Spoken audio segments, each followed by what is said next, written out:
পঞ্চমবারের মতো প্রেসিডেন্ট পুতিনের ইনগুরেশন এবং রাশিয়ার বিজয় দিবসের প্রাক্কালে মস্কোর ভিক্টোরিয়া পার্কে ইউক্রেনে রাশিয়ান আর্মির হাতে ধ্বংস হওয়া যুক্তরাষ্ট্র এবং তার পশ্চিমা অনুচর রাষ্ট্রদের তথাকথিত আধুনিক যুদ্ধের অস্ত্রশস্ত্রের প্রদর্শনী বিপুল জনপ্রিয়তা পেয়েছে।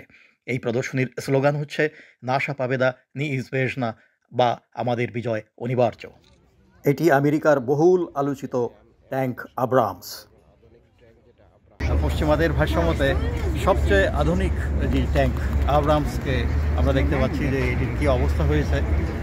এই আব্রাম ট্যাঙ্কটিকে ধ্বংস করা হয়েছে এবং এটিকে মস্কোতে নিয়ে আসা হয়েছে সারা পৃথিবীকে দেখানোর জন্য যে রাশিয়ান টেকনোলজি দিয়ে আব্রামস ট্যাঙ্ককে খুব ভালোভাবে ধ্বংস করা যায়। জার্মান অস্ত্রের প্রতি রাশিয়ানদের বিশেষ আক্রোশ রয়েছে।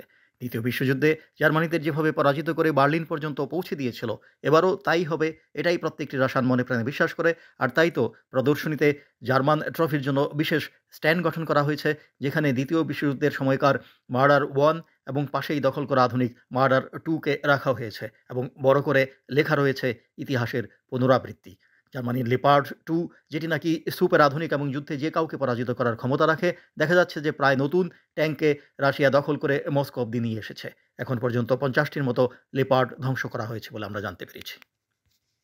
বিজয়ের মাসে এই আয়োজনে সকলেই যারপরনাই সন্তুষ্ট এবং ঘুরে বেড়াচ্ছে মনের আনন্দে।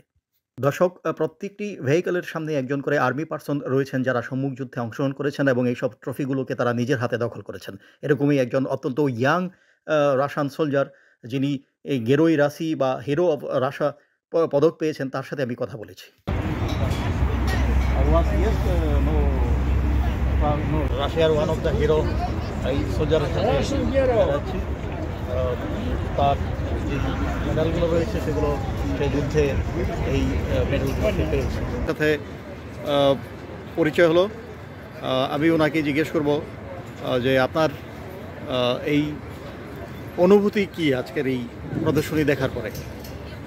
আচ্ছা, অনুভূতি হলো এই, জানেন আপনারা যে রাশিয়ান জাতি আসলে যুদ্ধে কতটা মানে ওরা যে সমরাস্ত্রগুলোকে দেখতেছেন পিছনে, সমরাস্ত্রগুলো নিয়ে আসছে মানে ধ্বংস করছে বিভিন্ন দেশের আমেরিকান আব্রাহাম এবং জার্মানির লিওপার্ড, এগুলি এখানে দেখার মাধ্যমে মানুষের চিন্তাধারাই চেঞ্জ হয়ে গেছে যে আসলে এদিকে বোঝা যায় যে রাশিয়ান জাতির যুদ্ধে কখনো হারেনি এবং ভবিষ্যতেও হারবে না। প্রত্যেকটি পরিবারই বাচ্চাদের সাথে করে নিয়ে আসছে যাতে নেক্সট জেনারেশনকে যুদ্ধের সরঞ্জামাদি এবং শত্রুর সাথে পরিচয় করিয়ে দিতে পারে।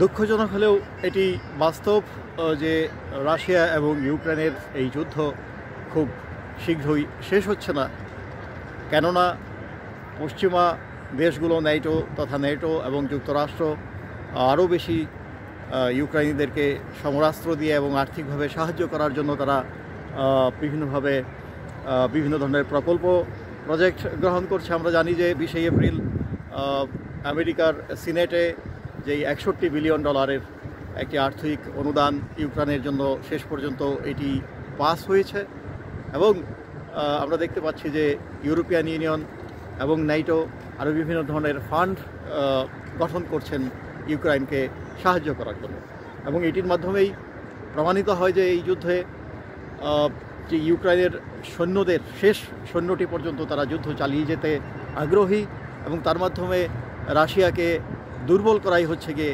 পশ্চিমাদের উদ্দেশ্য। মস্কোর পার্ক পাভিলি বা ভিক্টোরিয়া পার্কের ক্যাপচার্ড উইপন্সের এক্সিবিশন থেকে RTV জন্য স্পেশালি সৌরভ এলাহি।